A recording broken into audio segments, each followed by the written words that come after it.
اللہ نے فرمایا یا ابلیس، اے ابلیس، کہ جس کو میں نے اپنے ہاتھوں سے پیدا کیا اس کو سجدہ کرنے سے تجھے کس چیز نے روکا ہے؟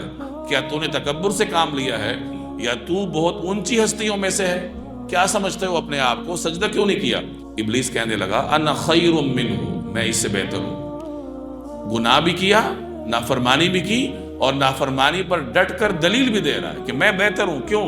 خلقتنی من نار، تو نے مجھے آگ سے پیدا کیا، وخلقتہ من طین، اور اس کو گارے سے پیدا کیا۔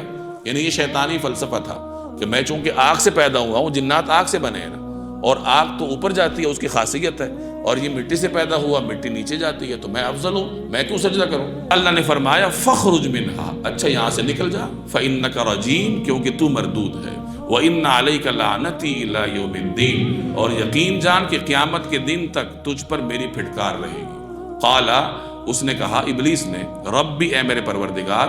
جانتا وہ بھی تھا کہ میرا پروردگار تو اللہ ہے، اور یہ بھی جانتا تھا کہ دعا بھی اسی نے قبول کرنی ہے، بہت بڑا عالم تھا، لیکن تکبر نے اسے راندہ درگاہ کر دیا، تو اب وہ دعا کر رہا ہے۔ اور اللہ کی شان دیکھے کہ اللہ نے ابلیس کی بھی دعا قبول کی۔ اس نے دعا کی کہ آپ مجھے مہلت دیں قیامت تک، اللہ نے قبول کر لی کہ جا تجھے مہلت ہے۔ یہ دعا کا ذکر ہے۔ اس نے کہا ربی، اے میرے پروردگار، فانظرنی، پھر مجھے مہلت دیجئے، کب تک؟ الی یوم یبعثون، اس دن تک جس دن لوگوں کو دوبارہ زندہ کیا جائے، یعنی مجھے حشر تک کی مہلت عطا کر۔ اللہ نے دعا قبول کی لیکن جزوی طور پر۔